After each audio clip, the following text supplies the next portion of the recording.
No one has asked me to come forward. No one has asked me to come forward. In fact, many people advised me not to speak publicly about what Donald Trump did to me, out of concern that I would also be attacked by him.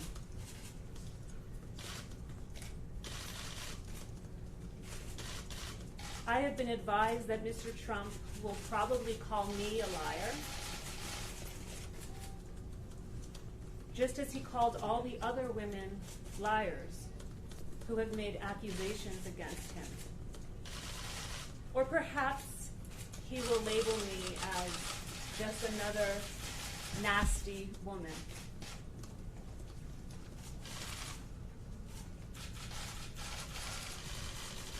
I have lost sleep over this.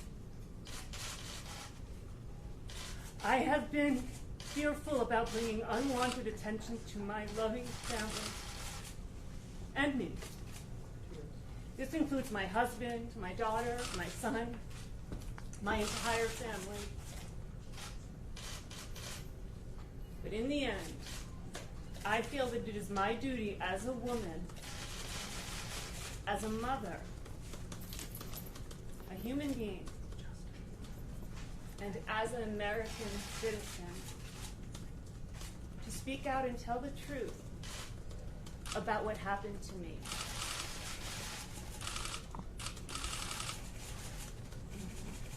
In 1998, I was at the U.S. Open tennis tournament in Flushing, Queens, New York.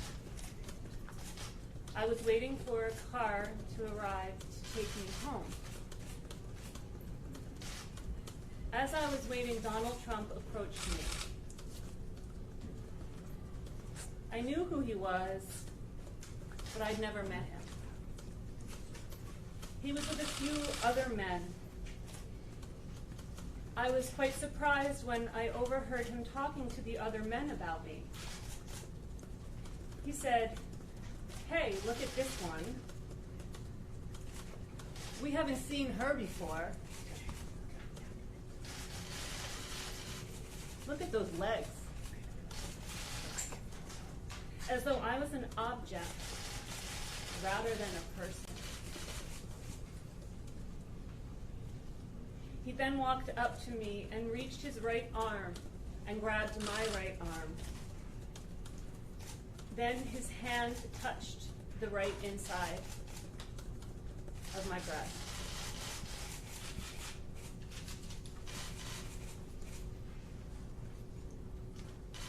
I was in shock. I flinched. "Don't you know who I am? Don't you know who I am?" That's what he said to me. I felt intimidated, and I felt powerless.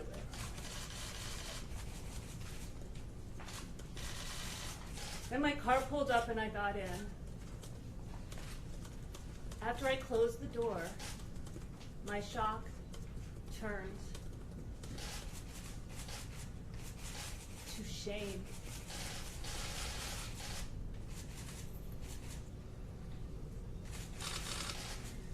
I felt ashamed that I was wearing a short dress and high heels.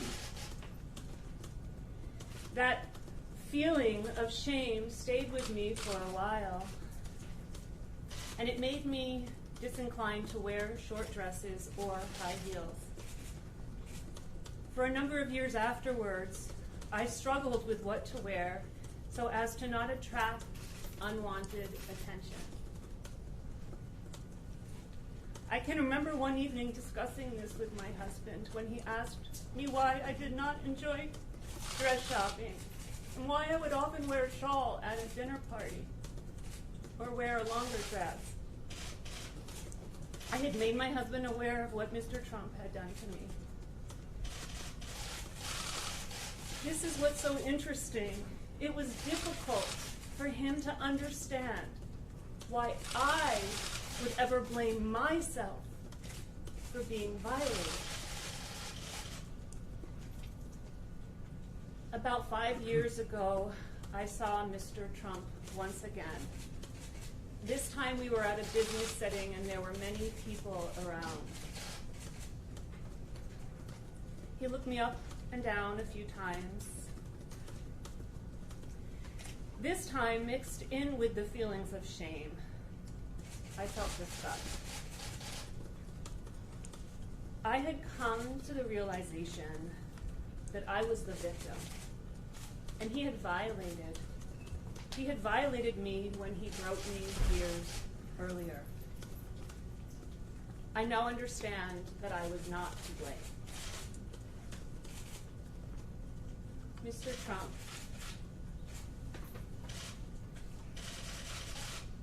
perhaps you do not remember me or what you did to me so many years ago.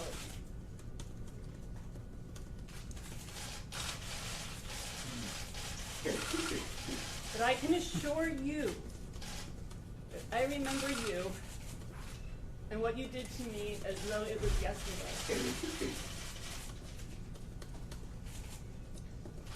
Your random moment of sexual pleasure came at my expense and affected me greatly. Mr. Trump revealed his true character in his own words on tape, which indicated that he felt entitled to grab women by their private parts. We should, to paraphrase Maya Angelou, believe him.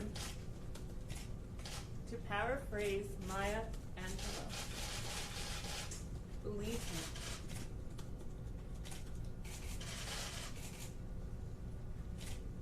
He should be ashamed not only of his words,